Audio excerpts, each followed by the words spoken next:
මේ ශ්‍රී ලංකා ගුවන් විදුලි සංස්ථාවයි ජාතියේ සංනිවේදකයා විශ්වාසය සමග පෙරට.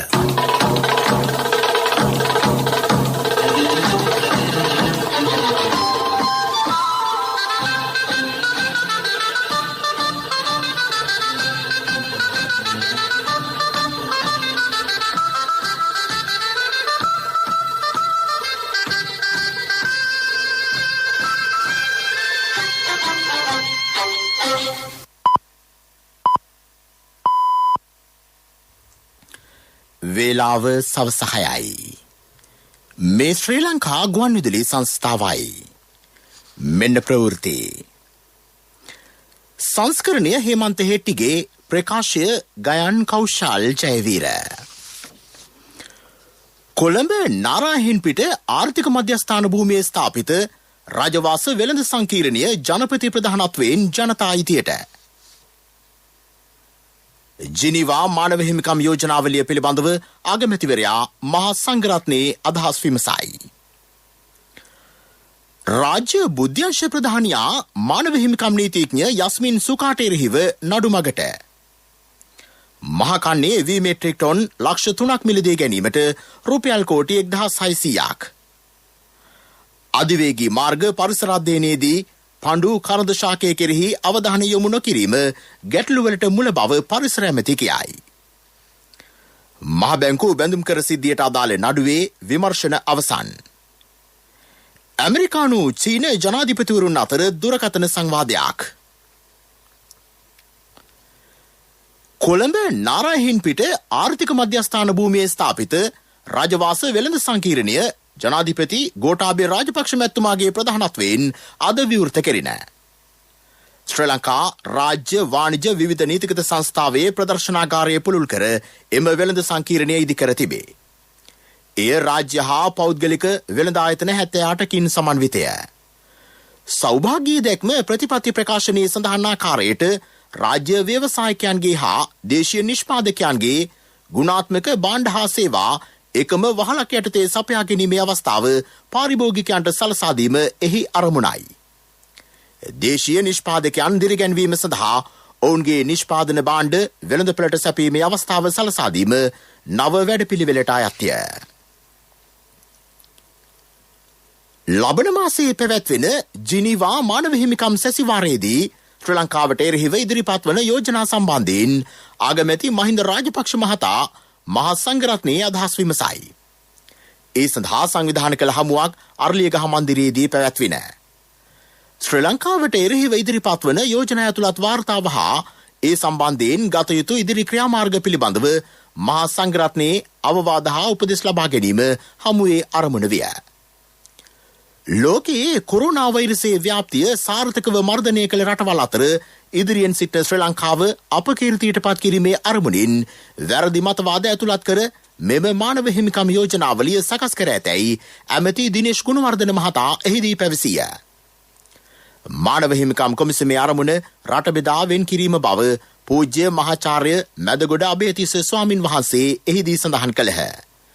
මානුෂීය මෙහෙයමකින් ත්‍රස්තවාදය අවසන් කිරීම යුද අපරාධයක් ලෙස හඳුන්වන්නේ කෙසේදැයි උන්වහන්සේ ප්‍රශ්න කළහ. මානුෂීය මෙහෙයමකින් දිනාගත් නිදහස ආරක්ෂා කරගත යුතු බව පූජ්‍ය බෙංගමුවේ නාලක අනුනායක ස්වාමින් වහන්සේ සඳහන් කළහ. මංගල සමරවීර මහතා එකඟ වූ 31 යෝජනාවේ බලපෑම දීර්ඝ වශයෙන් රටට එල්ල වී ඇතැයි උන්වහන්සේ පෙන්වා දුන්හ. යෝජනාවලියට එරෙහිව ශ්‍රී ලංකාවට පක්ෂ රටවල් සංඛ්‍යාව ඉහළ නංවා ගැනීම අත්‍යවශ්‍ය බව ඇමති විමල් වීරවංශ මහතා එහිදී පෙන්වා දුන්නේය. නඩු විභාගයකින් පසුව තීන්දුවක් දීම සාමාන්‍ය ක්‍රමවේදය වුවද මෙම යෝජනාවලියේ තීන්දුව නිකුත් වීමටත් පෙර අවසන් තීරණයකට එළඹීම කිසිසේත්ම යුක්ති සහගත නොවන බව ඇමති මහාචාර්ය ජී.එල්. පීරිස් මහතා පැවසිය. මෙම අවස්ථාවේදී ශ්‍රී ලංකාව යම් කල්ඉල්ලීමක් කළ යුතුය යන්න පූජ්‍ය කිරින්දේ අස්සජී ස්වාමින් වහන්සේගේ අදහස විය. පූජ්‍ය නැදුන්ගමුවේ විජය මෛත්‍රී අනුනායක ස්වාමින් වහන්සේ පැවසුවේ විදේශයන්හි ප්‍රසාදය මෙරටට නතු කර ගැනීම මෙන්ම දෙමළ ඩයස්පෝරාවේ මතයට ක්‍රියාත්මක නොවන තානාපති සේවයක් ශක්තිමත් කිරීම මගින් මෙම තත්වයට මුහුණ දිය හැකි බවයි. මහා සංඝරත්නයේ අවවාද හා අනුශාසනා සම්බන්ධයෙන් සිය කෘතඥතාව පළ කළ අගමැතිවරයා රට මුහුණ දෙන ඕනෑම අභියෝගයක් හමුවේ මහා සංඝරත්නය අවවාද හා අනුශාසනා සඳහා ප්‍රමුඛත්වය දෙන බවත් ඒ අනුව කටයුතු කරන බවත් සඳහන් කළේය. ත්‍රස්තවාදය පැවති සමයේ ශ්‍රී ලංකාවේ මානව හිමිකම් කඩ වූ බව සඳහන් කරමින් එක්සත් ජාතීන්ගේ මානව හිමිකම් කොමිසමට වාර්තාවක් ඉදිරිපත් කර ඇති මානව හිමිකම් පිළිබඳ නීතිඥ යාස්මින් ලුවිස් සූකා මහත්මියට එරෙහිව රාජ්‍ය බුද්ධ්‍යංශ ප්‍රධානී මේජර් ජෙනරාල් සුරේෂ් සලේ මහතා අධිකරණය හමුවට යයි.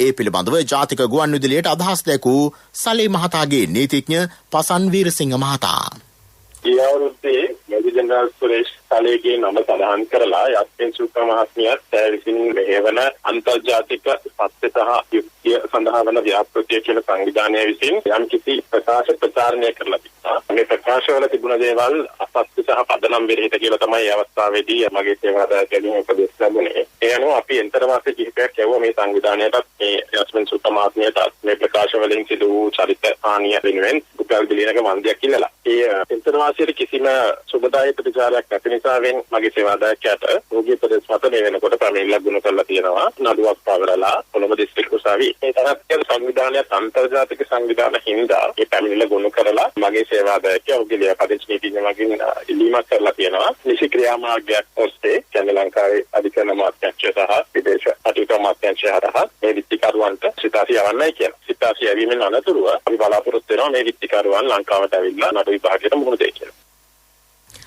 යස්මින් සුකා මහත්මිය ශ්‍රී ලංකාව සම්බන්ධයෙන් ඉදිරිපත් කර ඇති වාර්තාවේ අසත්‍ය ප්‍රකාශ රසක් ඇතුළත් බව මානව හිමිකම් ක්‍රියාකාරීන්ගේ අදහසයි. ඒ පිළිබඳව ගුවන්විදුලියට අදහස් දැක්වූ නීතිඥ මහාචාර්ය ප්‍රතිභා මහනාමහේවා මහතා. ඇය මේ වෙනකොට ලංකාව පිළිබඳව එක්සත් ජාතීන්ගේ සංවිධානයට වාර්තාවක් දීලා තියෙනවා. ඒ වාර්තාවත් එක්කම වැදගත් වෙන කාරණය තමයි ඒ වාර්තාවේ බොහෝම දරුණු ඒ වගේම අසත්‍ය ප්‍රකාශ නිකුත් කරලා තියෙනවා. දැන් මේ වෙනකොට මෙම යස්මින් සුකා කියන මැතිණිය ලංකාවට පත් කරලා තිබ්බා ජාත්‍යන්තර යුක්තිය සත්‍ය පිළිබඳ ව්‍යාපෘතිය හදලා දෙන්න. දැන් මේකේ ගොඩාක් මේ අහිංසක හමුදා නිලධාරීන්ගේ ඡායාරූප දාලා තිබ්බා. ඒ පාර බ්‍රිගේඩියර් රවීන්ද්‍ර ඩයස් කියන ශ්‍රී ලංකා හමුදාවේ ප්‍රධාන නිලධාරියෙක් කිසිම වරදක් කළා නැතුව ඔහුගේ ඡායාරූපයකුත් පත් කරලා තිබ්බා. අය ඔය විවිධ ප්‍රකාශවන. පස්සේ එතුමා විරුද්ධත්වය ප්‍රකාශ කරාම හිමින් සීරුවේ ඒක ගලවලා ගත්තා. දැන් මේක තවත් දුරට ගිහිල්ලා අපේ මේජර් ජෙනරල් සුරේෂ් සලේ මැතිතුමාටත් එරෙහිව විවිධ අසත්‍ය චෝදනා නගලා තියෙනවා. මේ වෙලාවේ වැදගත් දේ තමයි සුරේෂ් සලේ අපේ බුද්ධ්‍යංශයේ නායකතුමා පැහැදිලිවම ඇයට එරෙහිව නීත්‍යානුකූලව ක්‍රියා කරලා තියෙනවා. මේ ප්‍රවෘත්ති ශ්‍රී ලංකා ගුවන්විදුලි සංස්ථාවෙන් මහජන බැංකුව හඳුන්වා දෙන පරිණත විශ්‍රාම ණය විවිධ උවමනාවන් සඳහා වැඩිහිටියන් වෙත පිදෙන ණය පහසුකමක්.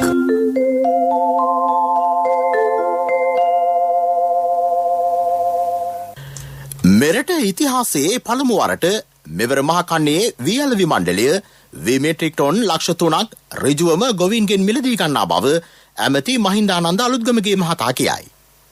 ඒ සඳහා රුපියල් කෝටි 1600ක් ලැබී තිබේ. පසුගිය කාලයේ කෘෂිකර්ම අමාත්‍යාංශයට අනුබද්ධ ආයතන රැසක දූෂිත ගනුදෙනු රැසක් සිදු වී ඇතැයි පැවසූ ඇමතිවරයා ඊට සම්බන්ධ නිලධාරීන් 7 දෙනෙකුගේ සේවය අත්හිට වූ බවද සඳහන් කළේය. පසුගිය කාලයේ වී මිලදී ගැනීමේදීද අඩුපාඩු රැසක් සිදුව තිබේ. එම අක්‍රමිකතාවලට ඉදිරියේදී කිසිදු ඉඩක් නොතබන බව ඇමතිවරයා පැවසුවේ පාර්ලිමේන්තු මන්ත්‍රී තුෂාර ඉන්දුනිල් මහතා පාර්ලිමේන්තුවේදී අද යොමු කළ වාචික ප්‍රශ්නයකට පිළිතුරු වශයෙනි. පෞගේ දවස් ටිකේ අපි 7 දෙනෙක් සේවය අත්හිටෙව්වා. විශාල ප්‍රමාණයේ වංචා කරනාවක් සිද්ධ වෙලා තියෙනවා මේ අහිංසක ගොවියන්ගේ වී ටික මිලදී ගන්න කියලා අපි ඒවා නිවැරදි කරනවා. මේ සියල්ල අපි අධ්‍යයනය කරලා ගරු මන්ත්‍රීතුමා මේ වසරේ අපි කැබිනට් මණ්ඩලයට කැබිනට් පත්‍රිකාවක් ඉදිරිපත් කරලා ගොවියත් වී අලුවේ මණ්ඩලයත් පාරිභෝගිකත් ආරක්ෂා කරගැනීමේ වැඩපිළිවෙලට අපි ගිහිල්ලා තියෙනවා. අපි වී අලුවේ මණ්ඩලයේ මේ කන්නේ වී මෙට්‍රික් ටන් ලක්ෂ 3ක් මිලදී ගන්නවා මන්ත්‍රීතුමා. අපට ඒ සඳහා මිලියන 16000ක් ලංකා ඉතිහාසයේ පළවෙනි වතාවට වී අලුවේ මණ්ඩලයට ලැබුණා. කැබිනට් පත්‍රිකාව දීලා දවස් දෙකකින් අපිට මිලියන 16,000 මුදල් ලැබුණා. අද වෙනකොට V මෙට්‍රික් ටොන් 250ක් අපි මිලදී අරගෙන තියෙනවා දිස්ත්‍රික්ක දෙක. දැන් තමයි V එමින් පවතින්නේ. දිශාපතිවරුන්ට බිලියන 2ක් වෙනම දුන්නා. සම්පකාර වලට බිලියන 5ක් දීලා තියෙනවා. ඒ අනුව බිලියන 23ක් ක්‍රමවත් විදිහට මේ මිලදී ගැනීම සඳහා මේ පාර හදලා තියෙනවා. පහ ශ්‍රේණියේ ශිෂ්‍යත්ව විභාගයේ ප්‍රතිඵල මත පාසල්වලට සිසුන් ඇතුළත් කර ගැනීමට නිකුත් කර ඇති කඩයිම් ලකුණු අනිසි ලෙස ඉහළ දැමීමක් කිසිසේත් සිදු වී නැතැයි ඇමති මහාචාර්ය ජී.එල්. පීරිස් මහතා කියයි. මෙවර විභාගයට පෙනී සිටි දරුවන් දක්වා ඇති ඉහළ දක්ෂතා අනුව එම ලකුණු තීරණය කර තිබේ. එම කටයුතු ඉතාමත් විනිවිද භාවයෙන් සිදුවන බව ඔහු සඳහන් කළේ ස්ථාවර නියෝගය යටතේ විපක්ෂ නායක සජිත් ප්‍රේමදාස මහතා නැගූ ප්‍රශ්නයකට පිළිතුරු වශයෙනි. පහ ශ්‍රේණී ශිෂ්‍යත්ව පරීක්ෂණයේ කඩයම් ලකුණු ප්‍රමාණය පෙර වර්ෂවලට සාපේක්ෂකව ඉහළ අගයක් ගෙන ඇත්තේ මූලිකවම සිසුන් දක්වා ඇති ඉහළ කුසලතා හේතුවෙන්. මම මේ රටේ අධ්‍යාපන ඇමතිවරයාට මම ඉතාමත් සතුටු වෙනවා. ඒ ප්‍රෞಢත්වයක් තියෙනවා. මේ ළමයි මේ විවිධ දුෂ්කරම මැද්දේ COVID-19 මුළු ලෝකයම වෙලාගත් වසංගතයන් මැද්දේ විශාල අතීතයක් මැද්දේ මේ විදිහේ විශාල ජයග්‍රහණයක් අපේ ශිෂ්‍ය ශිෂ්‍යයන් ලබා ගැනීම ගැන මගේ ප්‍රෞಢත්වය මම මේ අවස්ථාවේදී ප්‍රකාශ කරනවා. ගම්පහ දාරළුව දුම්රිය ස්ථානයේ ඉදිරිපිට ඇති පඬු කරඳ ශාකය දුර්ලභ ශාකයක් බව කල්තියා අනාවරණය වී තිබුණද අධිවේගී මාර්ගය සඳහා කළ පරිසර අධ්‍යයනයේදී ඒ පිළිබඳව අවධානය යොමු කර නැතැයි ඇමති මහින්ද අමරවීර මහතා කියයි. එලෙස අවධානය යොමු කළා නම් දැනට උද්ගත වී ඇති තත්වය වළක්වා ගැනීමේ හැකියාව තිබිණ. ඒ සම්බන්ධයෙන් වගකිවයුත්තන් හඳුනා ගැනීමට සියාමාත්‍යංශය විමර්ශනයක් ආරම්භ කරන බවත් ඔවුන්ට එරෙහිව විනයානුකූල ක්‍රියාමාර්ග ගන්නා බවත් ඇමතිවරයා පැවසුවේ මාධ්‍ය හමුවේ අද අදහස් දක්වමිනි. මේ ශාකය ආරක්ෂා කර ගැනීම අපේ පළවෙනි උත්සාහය. මාර්ග සම්වර්ධනාධිකාරිය ලේකම්තුමත් එක්කත් අපි ඊයේ සාකච්ඡා කරා. එහිදී අපි ඉල්ලීමක් කරා මේ ශාකය බේරගෙන මේ කටයුත්ත කරන්න හැකියාවක් තියනවාද කියන එක පිළිබඳව අපිට දැනුම් දීමක් කරන්න කියලා. එසේ කිරීමේ යම් අපහසුතාවයක් තිබෙනවා නම් වෙනත් තිබෙන විකල්ප මේ ශාකය වෙනත් ස්ථානයක රෝපණය කිරීමේ හැකියාව පිළිබඳව අපිට වාර්තාවක් ලබා දෙන්න කියන ඉල්ලීම අපි කළා තියෙනවා. එතෙක් මේ ශාකය සම්බන්ධව තීන්දුවක් ගැනීමෙන් වළකින්න කියන එකත් අපි ඇයට දැනුවත් කරලා තියෙනවා. අපි සෑම වෙලාවකම උත්සාහය දරන්නේ අපේ අමාත්‍යාංශයත් අපේ පරිසර පද්ධතිය ආරක්ෂා කරගනිමින් රටේ සම්වර්ධනය ඉස්සරහට ගෙනියන්න. අපිට සම්වර්ධනය නවත්තන්න පුළුවන් කමකුත් නැහැ. පරිසර සංවිධාන නියෝජිතයන් සහ පාරිසරික මාධ්‍යවේදීන් පිරිසක් සමග ඇමතිවරයා අද මේ පිළිබඳව සාකච්ඡා කළේය. මාධ්‍ය හමුව පැවැත්වුණේ ඉන් අනතුරුවය. මහබැංකු බැඳුම් කර සිද්ධියට අදාළව හිටපු මුදල් ඇමති රවි කරුණානායක මහතා ඇතුළු 12 දෙනෙකුට එරෙහිව පවරා ඇති නඩුවේ විමර්ශන අවසන් බව අපරාධ පරීක්ෂණ දෙපාර්තමේන්තුව කොළඹ කොටුව මහේස්ත්‍රාත් ප්‍රියන්ත ලියනගේ මහතාට අද දැනුම් දුන්නේය. රවි කරුණානායක අර්ජුන මහින්ද්‍රන් අර්ජුන ඇලෝසියස් යන මහත්වරුන් ඇතුළු පිරිසක් මෙම සිද්ධියට අදාළව ඇප මත මුදා හැර තිබේ. සිද්ධියේ 10 වන සැකකරු ලෙස නම් කර තිබූ රාජ්‍ය ණය දෙපාර්තමේන්තුවේ ප්‍රධානී බුද්ධික සරචන්ද්‍ර මහතා එම නඩුවෙන් නිදහස් කරන්නයි නීතිපතිවරයා දැනුම් දී ඇතැයි අපරාධ පරීක්ෂණ දෙපාර්තමේන්තුව පසුගිය මාස 18 වෙනිදා අධිකරණයට දැනුම් දුන්නේය. ඒ අනුව ඔහු එම නඩුවෙන් නිදහස් කරන්නයි කොටුව මහේස්ත්‍රාත්වරයා නියෝග කළේය. ශ්‍රී ලංකා ගුවන්විදුලි සංස්ථාව දිවයින පුරා වෙහෙර විහාරස්ථානවල සංවිධානය කරන රත්න සූත්‍රය සජ්ජායනය කිරීමේ වැඩසටහනේ 107 වැන්න රුවන්වැල්ල යටන්වල ශ්‍රී වාලුකාරාම විහාරස්ථානයේදී අද පැවැත්වේ. ඒ පිළිබඳ අදහස් දක්වන විහාරාධිපති ශාස්ත්‍රපති පූජ්‍ය ඇත්තොය සුනන්ද ස්වාමින් වහන්සේ. අතිගරු ජනාධිපති ගෝඨාභය රාජපක්ෂ ජනාධිපතිතුමන් ප්‍රධාන රජයටත් සමස්ත ලංකාවාසී ජනතාව ඇතුළු ලෝකවාසීන්ටත් චෙත්ත ශාන්තිය හා ආයුරාරෝග්‍ය සම්පත්තිය උදා කරගනුවත් මහානුභාව සම්පන්න රතන සූත්‍ර දේශනාව රුවන්වැල්ල යටන්වල ශ්‍රී ස්වර්ණවාලුකාරාම විහාරස්ථානයේදී සවස 6:30 සිට සජීවීව ශ්‍රී ලංකා ගුවන්විදුලි සංස්ථාව මගින් විකාශනය කෙරේ. මෙම උතුම් පරිත්‍රාණ දේශනාවේ ආනුභාව බලයෙන් අතීතයේහි විශාලා මහනුවර රෝග දුර්භික්ෂ හා අමනුෂ්‍ය යන තුන්බිය දුරු වූ වාසේ වර්තමානයේහි ඇති වී තිබෙන සියලු වසංගත උවදුරු දුරු වී සියලුම ලෝකවාසී ජනතාවට සිතක් සාන්තියක් උදා වේවායයි ප්‍රාර්ථනා කරමි. තෙරුවන් සරණයි. රත්න සූත්‍ර සජ්ජායනය පසුරු 6:30 සිට ශ්‍රී ලංකා ගුවන්විදුලි සංස්ථාවේ වෙළඳ සේවය සිටි FM සේවය සහ සියලුම ප්‍රාදේශීය සේවා ඔස්සේ විසිරුවා හැරේ. මේ ළඟට ප්‍රමුඛ පුවත. මහජන බැංකුව හඳුන්වා දෙන පරිණත විශ්‍රාමණය විවිධ වුවමනාවන් සඳහා වැඩිහිටියන් වෙත පිදෙන ණය පාසුකමක්. මෙච්චර අඩු පොලියකට අපේම දරුවෝ වගේ අපට සැලකිල්ල. ප්‍රමුඛතම පුවත ඔබ වෙත ගෙනෙන්නේ සිද්ධාලේප ලක්වියාව.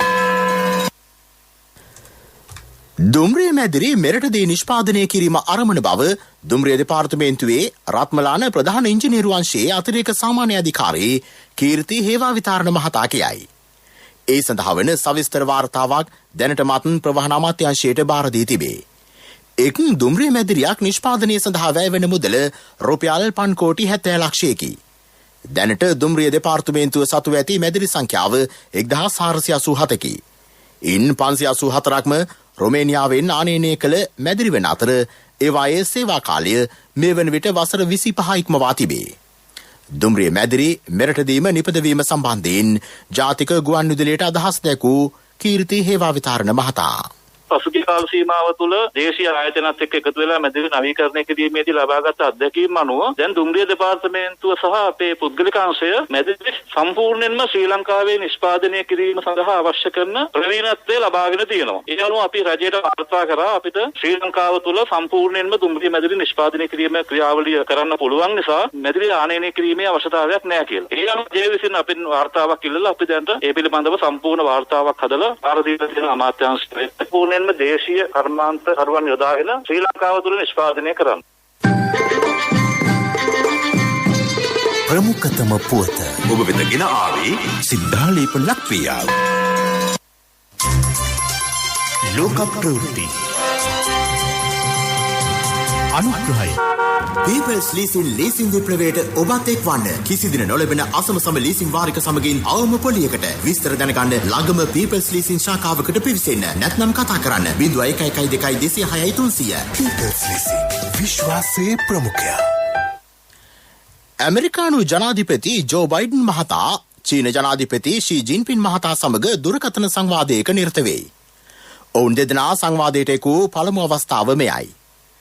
චීනය හොංකොං දූපතේ පැවති ප්‍රජාතන්ත්‍රවාදී උද්ඝෝෂණ මර්ධනය කිරීම ෂින්ජියාං ප්‍රදේශයේ මානව හිමිකම් කඩවීම ආදී කරුණු සම්බන්ධයෙන් ඇමරිකානු ජනාධිපතිවරයා එහිදී චීන ජනාධිපතිවරයාගෙන් කරුණු විමසූ බව දවල මන්දිරය සඳහන් කරයි.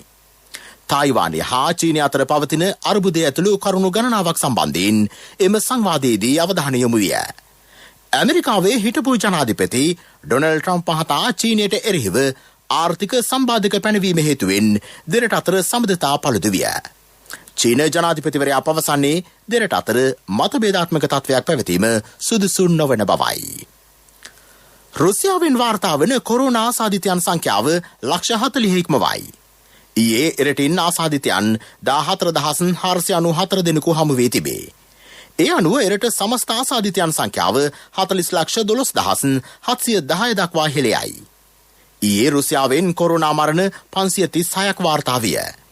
ඒ අනුව එරට සමස්ත කොරෝනා මරණ සංඛ්‍යාව 78,134 දක්වා ඉහළ ගොස් තිබේ. පීපල්ස් ලීසින් විප්ලවයට ඔබත් එක්වන්න. කිසිදින නොලැබෙන අසමසම ලීසින් වාරික සමගින් අවම පොලියකට විස්තර දැනගන්න ළඟම පීපල්ස් ලීසින් ශාඛාවකට පිවිසෙන්න. නැත්නම් කතා කරන්න 0112266300. පීපල්ස් ලීසින් විශ්වාසයේ ප්‍රමුඛයා. ශක්ති හඬ අවධානය පිණිසයි. ගිනිගත් හේන නගරයට සතුස ශාඛාවක් නොමැතිවීම බලවත් අඩුපාඩුවක් බව එහි ජනතාව පවසති. විශේෂයෙන් වතුකරේ ජනතාව එම හේතුවෙන් දැඩි දුෂ්කරතාවකට පත්ව සිටිති. ගිනිගත් හේන නගරයේ සතුස ශාඛාවක් ආරම්භ කරන්නයි වසර ගණනාවක් තිස්සේ ඉල්ලීම් කළද මේ දක්වා එය ඉටු වී නැතැයි ජනතාව පවසති. සතුස ආයතනය අලෙවි කරන භාණ්ඩ මිලදී ගැනීම සඳහා තමන්ට කිලෝමීටර් 25ක් පමණ දුර ගෙවා නාවල පිටියට හෝ කිතුල්ගලට යාමට සිදු වී ඇතැයි පවසන ඔවුහු ඒ පිළිබඳව බලධාරීන්ගේ අවධානය කඩිනමින් යොමු වනු ඇතැයි අපේක්ෂාවෙන් පසු වෙති. සංවර්ධන පුවත්. අපේ දේ අගයමු අපිම නැගිටිමු. ලාංකීය ඉතිහාසයේ ප්‍රථම වරට රාජ්‍ය අලෙවි ආයතන සියල්ලක්ම එකම වහලක් යටතේ ස්ථාපිත කෙරෙන සජාතික ව්‍යවසායකයන්ගේ අලෙවිසල් දැතුළු දැවැන්ත අලෙවි ප්‍රවර්ධන වෙළඳ සංකීර්ණය රජවාස නමින් අද ආරම්භ වුණා. ඒ ජනාධිපති ගෝඨාභය රාජපක්ෂ මහතාගේ සහ වෙළඳ අමාත්‍ය බන්දුල ගුණවර්ධන මහතාගේ ප්‍රධානත්වයෙන් නාරාහෙන් පිට ආර්ථික මධ්‍යස්ථානයේ පැවති එම උත්සවයට එක්වෙමින් බන්දුල ගුණවර්ධන අමාත්‍යවරයා සඳහන් කළේ රාජ්‍ය වාණිජ්‍ය විවිධ නීතිගත සංස්ථාව ඉදිරි මාස 3 තුල ලාභ ලබන තත්ත්වයට පත් කරන බවයි. රාජ්‍ය වාණිජ්‍ය විවිධ නීතිගත සංස්ථාව සමග අලුත් ව්‍යාපෘති දෙකක් අපි ආරම්භ කළා. එකක් රජවාස සංකල්පය. මේ STC රජවාස. මේ සංකල්පය තුළ අපි අදහස් කළේ රජයේ සංස්ථා ව්‍යවස්ථාපිත මණ්ඩල විශාල ප්‍රමාණයක් ගුණත්වයෙන් ඉහළ ඉතාම විශිෂ්ට තත්ත්වයේ භාණ්ඩ නිෂ්පාදනය කරනවා. නමුත් ඒවා ඍජුව පාරිභෝගිකයට මිලදී ගැනීමේදී විවිධ ස්ථානවලට යන්නට සිද්ධ වෙනවා. එනිසා අපි කල්පනා කළා ලාංකීය ඉතිහාසයේ ප්‍රථම වතාවට රාජ්‍ය ආයතන සියල්ල එක් වහලයක් යටතේ ස්ථාපිත කරන්නටත් එවැගේම ස්වජාතික නිෂ්පාදකයන්ගේ නිෂ්පාදන සඳහා වෙළඳ පොළක් ඇති කර දෙන්නටත් අපි කල්පනා කළා. ඒ අනුව අතිගරු ජනාධිපතිතුමත් විශාල වශයෙන් අවධානය යොමු කළ සැලකිල්ලක් දැක්වුවා. නව නිපයුම් කරුවන්ගේ නිෂ්පාදන රාශියක් අයිතිකරුට අලෙවි කිරීම සඳහා අපි ඉඩ ප්‍රස්ථා ලබලා දීලා තියෙනවා. ඊට අතිරේකව මෙතනට පැමිණෙන වැදගත් පාරිභෝගිකයන්ට කැම්බින්, ඇඳුම් පැළඳුම්, මැවුම් ගෙතුම්, මේ බෙහෙත් හේත් බඩු මුට්ටු සියල්ලම එක වහලයක් යටින් ගන්න පුළුවන්. අපි මෑතකදී රජයේ වශයෙන් අපේ අමාත්‍යාංශය සම්පකාර අමාත්‍යාංශයත් ඒකාබද්ධව අත්‍යවශ්‍ය පරිභෝජන භාණ්ඩ 27ක මිල අඩු කළා. ඒ භාණ්ඩ 27ත් මෙතනින් ගන්න පුළුවන්. රාජ්‍ය වාණිජ්‍ය විවිධ නීතිගත සංස්ථාව තියෙනවා. මේ නිසා මේ අලුත් සංකල්පය තුළින් පාරිභෝගික ජනතාවට විශ්වසනීය සේවයක් වඩා සාධාරණ මිල ගණන් යටතේ ලබා ගැනීමේ ඉඩ ප්‍රස්තාව අද දිනේ සිට ඇති වෙනවා.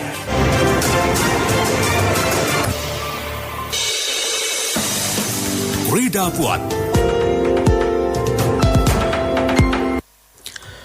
කොළඹ සුගතදාස ක්‍රීඩාංගණයේදී ලබන 17 වෙනිදා ආරම්භන සුපර් ලීග් පාපන්දු තරඟාවලියට විදේශීය ක්‍රීඩකයන් රැසක් සහභාගීත්වයේ තහවුරු කර ඇතැයි ශ්‍රී ලංකා පාපන්දු සම්මේලනය කියයි. එක් කණ්ඩායමක් සඳහා ක්‍රීඩකයන් 7 දෙනෙකුට ලියාපදිංචි විය හැකිය. ඒ ක්‍රීඩකයෙකු ආසියානු රටකට අයත් වීම අනිවාර්ය වෙයි. යුරෝපීය ක්‍රීඩකයන් 6 දෙනෙකු දැනටමත් සුපර් ලීග් පාපන්දු තරඟාවලියේ සහභාගීත්වයේ තහවුරු කර තිබේ. පවතින කොරෝනා වෛරසයේ ව්‍යාප්තිය හමුවේ සෞඛ්‍ය මාර්ගෝපදේශවලට අනුව තරඟාවලිය සංවිධානය කර ඇති ආකාරය පිළිබඳව කරුණු දක්වන ශ්‍රී ලංකා පාපන්දු සම්මේලනයේ සභාපති අනුරද සිල්වා මහතා ක්‍රීඩා අමාත්‍යාංශයත් සෞඛ්‍ය අංශයත් අපිට අනුමත කරලා තියෙන ක්‍රමවේදයන් යටතේ අපි මේ තරඟාවලිය පවත්වාගෙන යනවා. තරඟාවලියට පෙර සෑම ක්‍රීඩකයෙක්ම සෑම නිලධාරියෙක්ම ක්‍රීඩාංගණයට අවතීර්ණ වන සියලුම දෙනා PCR පරීක්ෂණ වලට වාජනය වෙලා තමයි ඔවුන්ගේ PCR නෙගටිව් නම් තමයි ක්‍රීඩාංගණයට ඇතුළු වන්න පුළුවන්. ඒ ක්‍රමවේදය දිගටම අපි පවත්වාගෙන යනවා. ඊට අමතරව රැපිඩ් ඇන්ටිජන් ටෙස්ට් කියන ක්‍රමවේදයත් අනුගමනය කරනවා. ව්‍යාපාරික පුවත් ඔබ වෙත ගෙන එන්නේ 2021 වසරේ පළමු ශ්‍රේණියට ඇතුළු වන පුංචි හපනුන්ට ජාතික ඉදිරි කිරීමේ බැංකුවේ හපන් ගිණුමෙන් රුපියල් 1000ක තැන්පතුවක්. ඔබේ මුදලට සුරක්ෂිතම ස්ථානය ජාතික ඉදිරි කිරීමේ බැංකුව. හම්බන්තොට හා අනුරාධපුරය ඔයාමඩුව ප්‍රදේශයේ ඔසු නිෂ්පාදන කලාප දෙකක් ආරම්භ කරන බව රාජ්‍ය ඇමති මහාචාර්ය චන්න ජයසුමන මහතා කියයි. අනුරාධපුර දැයට කිරුළ ජාතික ප්‍රදර්ශනය පැවැත් වූ අකර 100ක භූමි භාගය ඔයාමඩුව ඔසු නිෂ්පාදන කලාපයේ සඳහා යොදා ගැනේ. ඒවයි නිපද වෙන ඖෂධ අප්‍රිකානු හා ආසියානු රටවලට අපනයනය කිරීම අරමුණයි. ව්‍යාපාරික පුවත් ඔබ වෙත ගෙන ආවේ 2021 වසරේ පළමු ශ්‍රේණියට ඇතුළු වන පුංචි හපනුන්ට ජාතික ඉදිරි කිරීමේ බැංකුවේ හපන් ගිණුමෙන් රුපියල් 1000ක තැන්පතුවක්. වැඩි පොලියක් ඉතුරු ගිණුමට 100% රාජ්‍ය ආරක්ෂාව. ශිෂ්‍යත්ව විභාගය සඳහා ආදර්ශ ප්‍රශ්න පත්‍ර කට්ටල් සහ දිවයින පුරා විහිදුණු ශාඛා ජාලය හා තැපැල් උපතැපැල් කාර්යාල ජාලය මගින් ගනුදෙනු කිරීමේ හැකියාව. ඔබත් අදම ඔබේ සිඟිත්තාගේ අනාගතය වෙනුවෙන් හපන් ගිණුමක් අරමන්න. කොන්දේසි අදාළ වේ. ඔබේ මුදලට සුරක්ෂිතම ස්ථානය ජාතික ඉදිරි කිරීමේ බැංකුව. ආර්ථික පුවත් ආවරණේ යුතුයකම් වගකීම් එක්ක සල්ලි ඉතුරු කරන්න ලේසි නෑ. ඔබේ ස්ථාවර තැන්පතට ආකර්ෂණීය පොලියක් හා ආරක්ෂාවක් දෙන්න අපි පොරොන්දු වෙන්නේ ඒකයි. LOLC Finance ස්ථාවර තැන්පතු ඉතිරිය උතුරන්න. 2001 දෙසැම්බර් 13 වෙනි දින නීතිගත කරන ලද LOLC Finance PLC ICRA Lanka limited වෙතින් SLA ස්ථාවර ශ්‍රේණිය ලබා ඇත. 2011 අංක 42 දරන මුදල් ව්‍යාපාර පනත යටතේ ශ්‍රී ලංකා මහ බැංකුවේ මුදල් මණ්ඩලය වෙතින් බලපත්‍රලාභී මුදල් සමාගමකි. මඩකලපුව දිස්ත්‍රික්කයේ වී අස්වනු නෙලීම 60%කින් අවසන් බව දිස්ත්‍රික් කෘෂිකර්ම නියෝජ්‍යාධ්‍යක්ෂ වී පෙරින් පරාසා මහතා කියයි. මඩකලපුව දිස්ත්‍රික්කයේ මෙවර හෙක්ටයාර 76,000ක වී වගා කර තිබේ.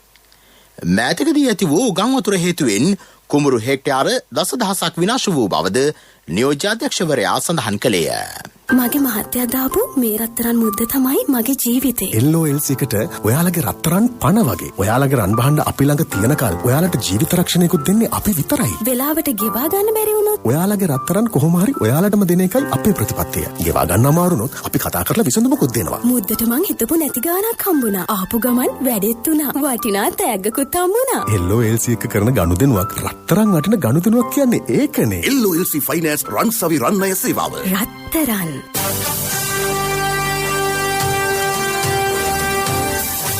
කාලගුණ වාර්තාව. දිවයිනේ බොහෝ ප්‍රදේශවල වැසි රහිත කාලගුණ තත්ත්වයක් පවතින බව කාලගුණ විද්‍යා දෙපාර්තමේන්තුව පවසයි. ප්‍රවෘත්ති අවසන් කිරීමට යලි සිරස්තල. කොළඹ නාරාහෙන්පිට ආර්ථික මධ්‍යස්ථාන භූමියේ ස්ථාපිත රාජවාස වෙළඳ සංකීර්ණය ජනපති ප්‍රධානත්වයෙන් ජනතා අයිතියට. ජිනීවා මානව හිමිකම් යෝජනාවලිය පිළිබඳව අගමැතිවරයා මහා සංඝරත්නයේ අදහස් විමසයි. රාජ්‍ය බුද්ධ්‍යංශ ප්‍රධානියා මානව හිමිකම් නීතිඥ යාස්මින් සුකාටේරිහිව නඩුමගට. මහකන්නේ වී මෙට්‍රික් ටොන් ලක්ෂ 3ක් මිලදී ගැනීමට රුපියල් කෝටි 1,600ක්. අධිවේගී මාර්ග පරිසර අධ්‍යයනයේදී පඬු කරඳ ශාකය කෙරෙහි අවධානය යොමු නොකිරීම ගැටලුවලට මුල බව පරිසර ඇමති කියයි. මහ බැංකුව බැඳුම් කර සිද්ධියට අදාළ නඩුවේ විමර්ශන අවසන්. ඇමරිකානු චීන ජනාධිපතිවරුන් අතර දුරකථන සංවාදයක්. ප්‍රවෘත්ති ඉන් සමාප්තයි. අපගේ මීළඟ ප්‍රධාන ප්‍රවෘත්ති ප්‍රකාශය රාත්‍රී 9ට බලාපොරොත්තු වන්න.